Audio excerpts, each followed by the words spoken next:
Bom dia, meus irmãos. Estamos aqui para mais uma EBD, mais um aprendizado da palavra de Deus.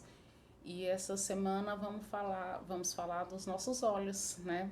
Esse órgão tão importante para o nosso corpo e que muitas vezes as pessoas falam que a gente fala com o olhar. E antes de qualquer coisa, vamos entregar a nossa vida diante de Deus, entregar essa nossa semana, tanto a que se passou quanto essa que está se iniciando hoje, nas mãos de Deus, para que o Senhor possa estar nos guiando, nos conduzindo, né, nessa semana e abençoando. Senhor Jesus, nós te agradecemos, Senhor, porque o Senhor é bom e a sua misericórdia dura para sempre. Te agradecemos porque as suas misericórdias não têm fim e se renovam a cada manhã. Te pedimos nesse momento que o Senhor abra os nossos olhos, deixe atentos os nossos ouvidos para que possamos aprender a revelação da sua palavra, Deus. Para que o Senhor possa estar trazendo, Senhor, à nossa mente com clareza tudo o que o Senhor quer dizer aos nossos corações. Fala com cada pessoa que vai estar ouvindo essa lição, que está assistindo essa lição nesta manhã, Senhor. É o que te pedimos e te agradecemos com o perdão dos nossos pecados. Amém. Então, bora lá. E a pergunta para você hoje é: como estão os seus olhos? Recentemente eu fui no oftalmologista e ele me disse assim que os nervos, eu acho que é esse o termo, os nervos dos meus olhos já estavam ficando cansados e que embora eu enxergasse bem, ele já estava se esforçando demais para poder enxergar, né? E que daqui a um tempo eu precisaria voltar e precisaria usar óculos. Inclusive eu irei voltar nele mês que vem e acredito que aí já vai ser preciso usar óculos. Mas a gente vê a importância desse órgão que é os nossos olhos, é tão importante que a Bíblia tem muitos versículos falando sobre isso. E a gente vê isso no nosso cotidiano quando a gente assiste a determinadas coisas, quando a gente vê determinadas coisas, a gente começa a perceber a importância que tem os nossos olhos. E aí nós vamos começar abrindo nossa Bíblia no livro de Lucas, capítulo 11, versículo 33 ao 36. Eu estou usando hoje duas versões de Bíblia diferentes. Estou usando por causa da tradução mesmo. Estou usando a João Ferreira de Almeida para a maioria dos textos e a King James para alguns outros. Eu busquei fazer desse jeito para que trouxesse mais clareza para a gente, porque alguns a tradução não fica tão clara quanto a outra. Então eu vou estar passeando entre essas duas traduções, viu?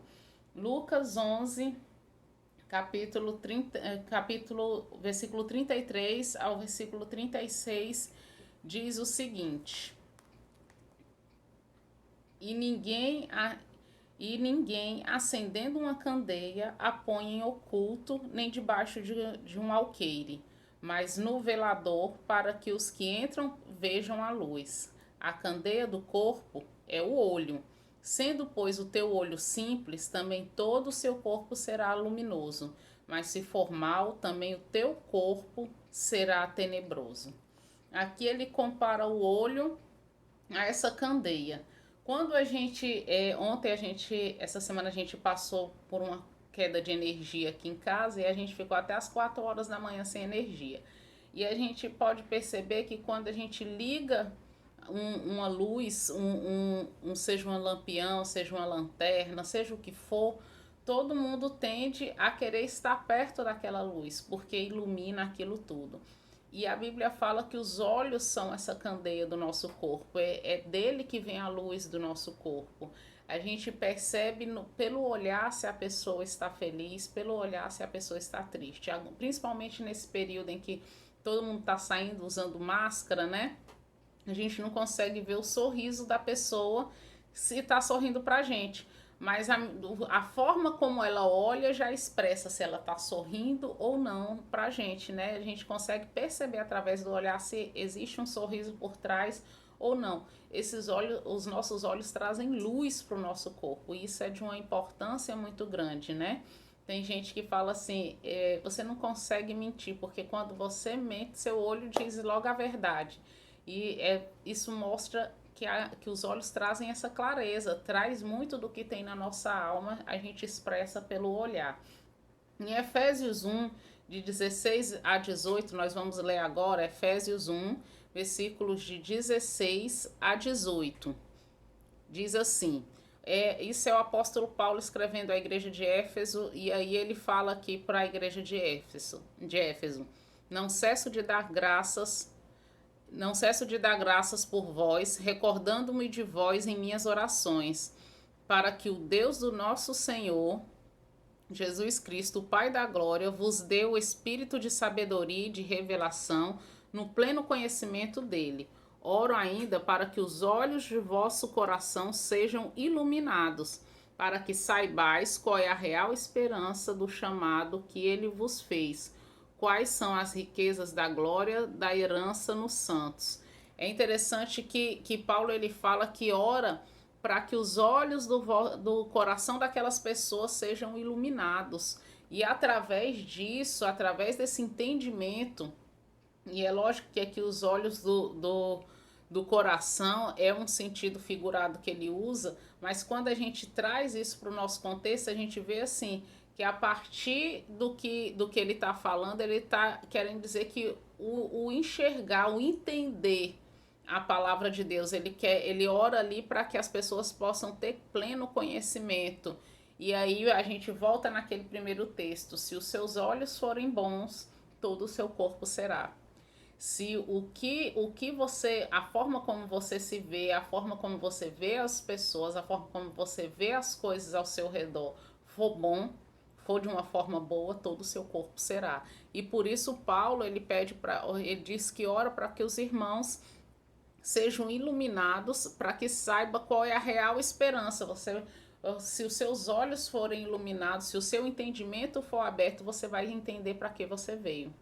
Você vai entender que você não está aqui por acaso. Você vai entender sua relevância para Deus. E isso é de suma importância. E seguindo aqui essa questão dos olhos, Lucas 24, versículos de 31 a 32. Lucas, capítulo 24. Deixa eu abrir aqui.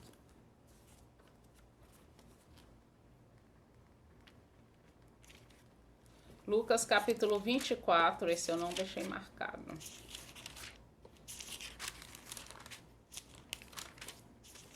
Versículos 31 e 32.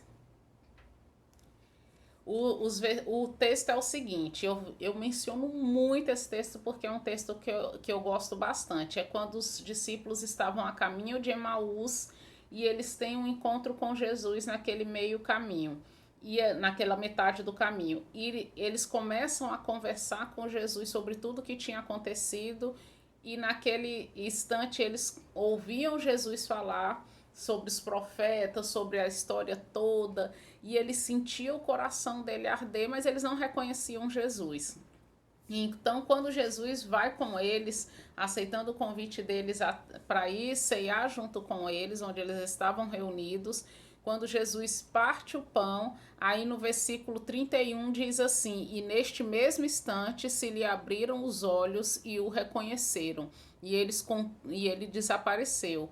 E aí Jesus desapareceu. E aí eles questionavam entre si: porventura não nos queimava o coração quando ele durante a jornada nos falava, quando nos explicava as escrituras? Aqui você percebe assim que eles conseguiam ver, mas não conseguiam perceber a presença de Jesus ali, quem era Jesus. Eles olhavam sem enxergar. É muito fácil você, na verdade, eles enxergavam sem olhar. É muito fácil você enxergar as coisas. Eu consigo, quantas vezes a gente não consegue ler um texto, mas quando você termina de ler aquele texto, você não entende coisa nenhuma. Você enxergou, mas você não olhou o que estava por trás daquele texto. Aqueles discípulos a caminho de Emaús, eles enxergavam Jesus, mas eles viam Jesus ali, mas não conseguiam enxergar quem ele realmente era. E num certo momento, Jesus permite que essa venda dos olhos dele caia e eles percebam que era Jesus. É interessante que quando os nossos olhos estão fechados para o que é importante, quando os nossos olhos estão fechados para a palavra de Deus, para o nosso relacionamento com Deus, a gente não consegue enxergar além. A gente não consegue enxergar uma luz no fim do túnel. A gente não consegue enxergar que Deus está no controle de todas as coisas. E aí as circunstâncias nos fazem desesperar, tudo, os problemas deixam a gente sem dormir, enfadigado, porque a gente está vendo, mas não está enxergando direito. A gente está ali olhando todo aquele contexto e sem perceber, sem os olhos estar realmente abertos para perceber que Jesus está no controle de todas as coisas. E a forma como a gente olha para a circunstância, para o mundo, isso afeta diretamente quem nós somos. Essa forma de a gente olhar o mundo afeta como nós nos vemos. E isso desde pequenininho. Pode ser a forma como você vai se olhando, como você percebe as coisas, pode transformar a gente, pode fazer com que a gente tenha uma visão distorcida de nós mesmos, seja para mais ou seja para menos. E a Bíblia ela fala muito sobre essa questão desse equilíbrio, né, de você não ter essa visão distorcida nem para mais nem para menos, né? A gente pensa que essa questão de autoajuda, eu não gosto de livro de autoajuda, então tu não gosta da Bíblia, porque a Bíblia é um livro de autoajuda. E aí é tão de autoajuda que no texto de Romanos 12:3 ele fala justamente sobre essa questão de você andar no equilíbrio, de você se ver de uma forma equilibrada. Romanos 12:3. Sinto falta, agora eu tô sentindo falta do presencial, porque nesse momento eu falaria, quem encontrar pode ler aí, Romanos 12:3, ou saudade das nossas aulas presenciais, viu? Romanos 12:3 diz assim, ó, vou ler a parte B. Não considere a si mesmo além do que convém, mas ao contrário, tenha uma autoimagem equilibrada, de acordo com a medida da fé que Deus lhe proporcionou. Você está entendendo aqui, ó? Tem uma autoimagem equilibrada. Nem pense que você é de mais, nem pense também que você é de menos. Nem tem uma baixa autoestima, nem tem uma estima tão elevada a ponto de você achar que é melhor, que é maior do que as outras pessoas. A Bíblia já fala sobre essa questão dessa autoimagem, desse equilíbrio. Em Provérbios 23:7, ele fala o seguinte, vou ler aqui, a parte A do versículo, porque como imagina a sua alma, assim é. Como você imagina a sua alma? Quem você diz que é? Como você imagina, como você se vê, assim é. Sabe por que que assim é? Porque você passa a viver de acordo com o que você imagina, não de acordo com o que Deus planejou para você ser. Como você imagina é como vai trabalhar a sua autoestima diante disso. Quando a psicologia diz sobre o poder da autoestima, dos bons pensamentos, e que a forma como pensamos diz muito sobre quem somos e para onde vamos, ela está seguindo a linha de autoajuda bíblica. Assim como imagina a sua alma, assim é. Ela está dizendo isso, que a forma como você vê é muito importante porque ela vai ser determinante nas suas atitudes, vai ser determinante na sua saúde mental. Hoje a gente vê doenças extremamente, vários tipos de doença por conta de uma visão extremamente distorcida de quem nós somos. E dentre essas doenças nós temos a depressão, que é uma baixa autoestima, que uma das causas é uma baixa autoestima muito grande. Temos a bipolaridade, que também ela muda como você se vê. A anorexia, a pessoa consegue se olha no espelho e embora esteja magra, ela continua se olhando gorda, gorda e vai buscando formas de emagrecer mais porque ela tem uma visão distorcida de quem ela é. A síndrome de borderline também, ela tem essa questão dessa distorção da autoimagem e a síndrome de Burnout. Então, assim, a gente vê que, fora essas, tem muitas outras. Eu trouxe só essas para que vocês entendam que a forma como você se olha, a forma como você se vê, influencia diretamente em quem você é. E se você não perceber, não olhar, não tiver um pensamento limpo, um pensamento bom ao seu respeito, se você não pensar da forma que Cristo pensa ao seu respeito, então você vai começar a ter distúrbios, porque você vai ter uma visão distorcida de você. Quando porque isso tudo afeta aquilo que afeta o nosso coração, ele afeta a nossa vida. E essa visão distorcida de nós mesmos, ela afeta o nosso coração e automaticamente vai afetar a nossa vida todinha. E aí a gente lembra, eu não sei quantos de vocês já viram a história do elefante. Como o elefante por que o elefante não quebra a corda? Se você amarrar um pauzinho, uma corda num pauzinho, amarrar um elefante, por mais forte que ele seja, ele não vai sair dali. E isso começa na autoimagem dele de pequeno. Quando o elefante é bem pequenininho, aí eles amarram o elefante num pau, na corda e coloca num pau e prende no chão. E como ele é bem pequenininho, ele ainda é fraco, ele tenta várias vezes sair dali, sem sucesso. À medida que ele vai tentando sair dali sem sucesso, ele vai começando a entender que aquela corda e aquela estaca pregada no chão é mais forte do que ele. E ele começa a aceitar isso. E ele vai crescendo, lembrando sempre que ele tentou por várias vezes sair e não conseguiu, então é mais forte que ele.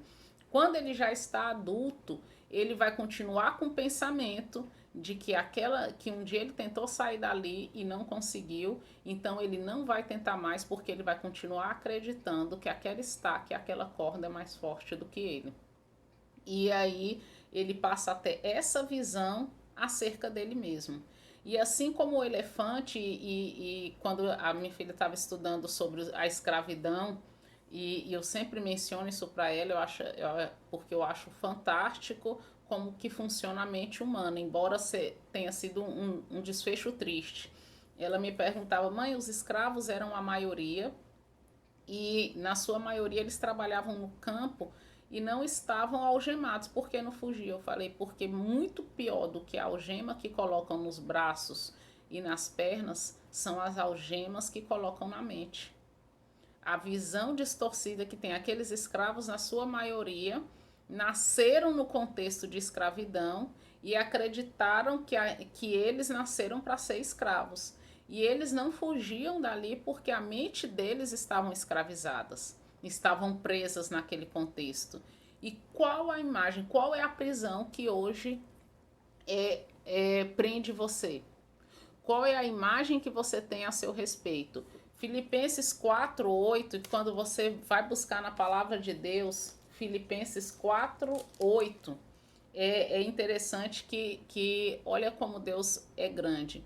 Ele entende o que precisa estar na nossa mente para que a gente tenha uma mente sadia. Aí ele fala aqui, ó, Paulo falando aqui aos Filipenses. Quanto ao mais, irmãos, tudo que é verdadeiro, tudo que é honesto, tudo que é justo, tudo que é puro, tudo que é amável, tudo que é de boa fama, se há alguma virtude, se há algum louvor, nisso pensai. Isso ocupe a sua mente. Tudo que é verdadeiro, puro, honesto, de boa fama, bons pensamentos, boas coisas que a gente traz para nossa mente, em vez de ficar plantando na nossa mente imagens distorcidas de nós mesmos. A gente começa a pensar o que Deus pensa ao meu respeito, o que ele pensa, para que ele me fez. Eu tô aqui é por acaso? Isso tudo que eu estou vivendo não existe algo que eu preciso aprender com isso tudo. Enquanto a gente tiver uma visão distorcida de nós mesmos, a gente não vai saber quem realmente somos. E isso vai impactar e isso vai gerar transtornos grandes. Eu vejo as pessoas essa semana eu soube também de outra pessoa que se suicidou e que disse que não deixou uma carta dizendo que não aguentava mais. A visão distorcida dela mesma é tão grande, tão profunda de um suicida. A dor na alma dessa pessoa é tão profunda que o único jeito que ela tem para tirar aquela dor toda que ela acha que tem é a morte. E quando a gente fala numa pessoa que está vivendo um distúrbio psicológico, seja depressão ou seja qualquer um outro, a gente não pode pegar isso e achar que é falta de Deus. E eu vivo falando isso, falei isso na última aula que eu dei sobre depressão, porque é muito triste que nos dias de hoje alguém ainda encare dessa forma que é pouca fé, ou que é falta de Deus, ou que é até o diabo dentro da pessoa. Não é, gente. Às vezes, até os pais, ao longo do tempo, ao longo da vida daquela criança, daquela pessoa, foram falando tantas coisas para ela que foi distorcendo a imagem que ela tinha dela mesma, e isso gerou uma depressão quando adulto. Pode ser isso, pode ser vários outros motivos, porque a depressão tem várias causas, mas a principal é essa imagem distorcida dela mesma. Isso não tem nada a ver com falta de Deus, isso não tem nada a ver com ser o diabo ali na pessoa, não. É como a gente se olha, é como a gente se vê. Lembra Provérbios? Assim como imagina a sua alma, assim é. As pessoas, tem crianças que estão vivendo num lar onde o pai, onde a mãe diz: você não vai conseguir, você não presta, você é burro. E aí a criança cresce como aquele elefante, acreditando que não vai conseguir, acreditando que não vai chegar a lugar nenhum, acreditando que é burro, e assim como ele imagina a alma, assim é. E ele não consegue ir para frente. Quem sabe na tua casa não tem uma situação dessa? Que ao longo do tempo, seja você falou para o seu filho ou alguém falou para você e você hoje está com a visão distorcida por conta desse contexto. O grande passo e os principais passos daqui para frente para que o seu olho seja sadio, o seu olho emane luz, como nós vimos no primeiro texto, porque ele é a candeia da alma. O primeiro passo ali para termos esses olhos sadios, nós precisamos deixar o passado no passado. Em Filipenses 3 versículos 13 e 14, Filipenses 3, versículo 13 e 14, ele fala sobre isso. Vamos dar uma lida, Filipenses 3, versículo 13 e 14, diz assim: Irmãos, quanto a mim, não julgo que haja alcançado, mas uma coisa faço, e é que, esquecendo-me das coisas que para trás ficam e avançando para as que estão diante de mim, prossigo para o alvo, pelo prêmio da soberana vocação de Deus em Cristo Jesus. Esquecendo-me das coisas que para trás ficam. Isso não significa que tu não vai mais lembrar. Isso significa que você vai lembrar sem sofrer. Esquecendo-me das coisas que para trás fica e focando nas que estão adiante de mim, focando no meu futuro. É não deixar que o meu passado influencie o meu presente de tal forma que afete o meu futuro. Que me incapacite no presente e afete o meu futuro. E aí, o nosso grande livro de autoajuda, que é a Bíblia, ele fala: esquecendo-me das coisas que para trás fica, esqueça. Deixe lá no passado, passou. Passou. Quem disse alguma coisa para você, já disse, ficou lá atrás. Isso não significa que você é aquilo que disseram para você. Você é aquilo que Deus criou para que você fosse.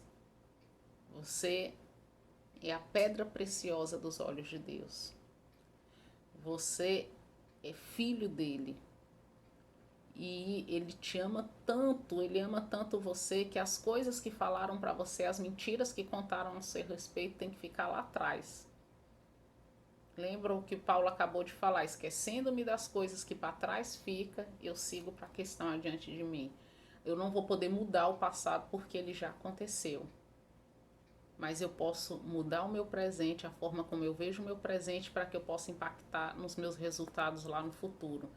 Quem faz sempre as mesmas coisas tem sempre os mesmos resultados, mas quem muda a atitude, aquela lembrança do meu passado, aquilo tudo que aconteceu no meu passado me faz sofrer no presente. Então vou parar de remoer o passado, porque quando eu mudo a atitude aqui, eu mudo o meu futuro lá na frente. E aí a segunda coisa que faz você ter olhos sadios, para você ter aquele, para que os seus olhos sejam a candeia do corpo lá que a gente leu no primeiro texto. Foco no futuro, no que é importante. Provérbios 4:25. Provérbios 4:25. Vamos falar aqui sobre foco no futuro. Provérbios 4:25. Olha sempre para frente, mantém seu olhar fixo no objetivo a ser alcançado. Aí, aí ele fala, reflete sobre tuas escolhas, no versículo 26, sobre o caminho por onde andas e todos os teus planos serão bem-sucedidos. Olha sempre para frente, mantém teu olhar fixo, esquece das coisas que aconteceram no passado. Se foi bom, ótimo, vai gerar uma saudade, vai ser gostoso, ótimo. Se foi ruim, a gente deixa lá no passado mesmo. Passou, deixa lá no passado. E aí o que que você faz a partir de agora? Olha para frente, foca no seu objetivo, no que você quer para o futuro. O que que você sonha a curto prazo? O que você sonha em realizar a médio e longo prazo? Foca nos seus objetivos. E ele fala aqui, viu como quando eu digo que a Bíblia é um livro de autoajuda? Todo livro de autoajuda fala isso, para você focar no seu objetivo e você seguir no seu sonho. E olha o que a Bíblia está dizendo bem aqui.